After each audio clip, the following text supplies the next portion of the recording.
Hi friends, मी कविताच किचनमध्ये आपलं मनापासून स्वागत आहे.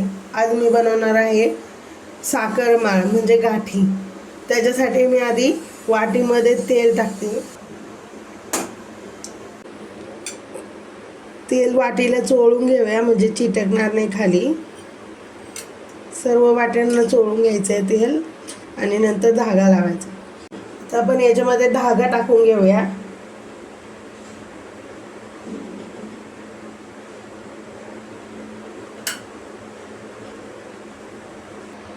आता गॅसवरती मी कढई तापायला ठेवली आहे. कढई तापल्यानंतर मी अर्धी वाटी घेतली आहे मोठी साखर.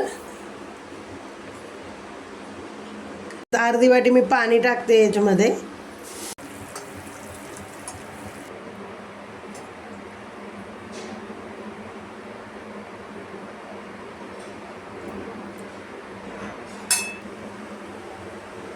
तर वाटीमध्ये आपण काढून घेतले. 10 मिनिटासाठी हवेवर ठेवून देऊया. 10 मिनिट झाले, थंड झाले, आपण काढून घेऊया.